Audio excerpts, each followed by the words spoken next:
Matthew's in Rochester, Minnesota with a question for Les. Hey, Matthew, how are you? Good. Yourself, Dave? How are you doing? Better than I deserve. How can we help you? Yes. So I just had a quick question. I've been trying to get my wife on board for some time. She's getting a little bit closer, but not fully 100% on board. Every time I do a budget, she's like, you do the budget. We'll do it once a week. But when the time comes, she just sort of, her body language just rolls her eyes, and she tells me that I talk about it too much, which I probably do, which I'm trying to get less of. But I'm not sure where to go from there because we make too much money and we work too hard, and that's what I feel like. I feel like I'm a little bit more passionate about it, so I'm not really sure of what to do. So how to pull her into the not only the budget committee meeting where you're learning to do where you're laying out your spending together, but also some of your goals. Right.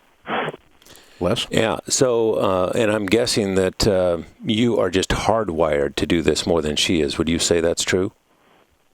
That's very true. Yeah, your personalities are that, and that's not unusual at all. In fact, when you have two people that are as gung-ho and hardwired as you, and they come together, you got a whole other problem, right?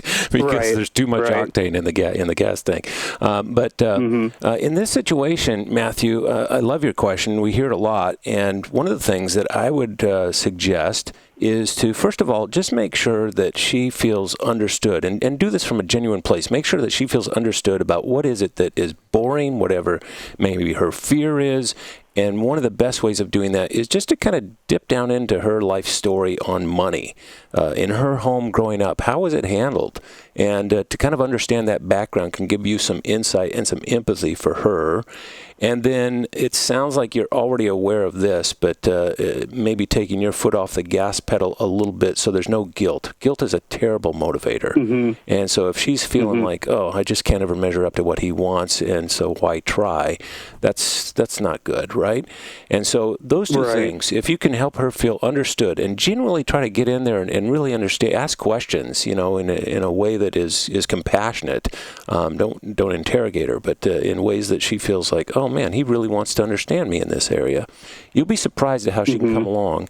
And then I also am just always amazed at how when one person begins to make some positive changes that the other spouse admires, like a mobile hanging from the ceiling, that person has to find the new balance in things and comes on board to do that as well. But Dave, you've heard this question a million times. What am I leaving out? What else is Matthew need to know? I think you answered it exactly like I think it should be answered. Okay. It's kind of like, lose a few battles on some of the little nitsy things, some of the little Davisms or whatever that you've been pushing so hard.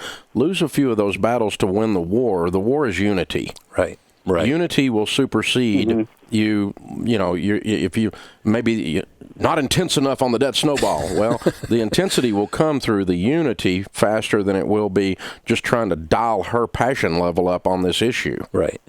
That's exactly right. And that comes through, like I said earlier, get to know her fears and get to know her anxiety around that, and she'll be joining you soon.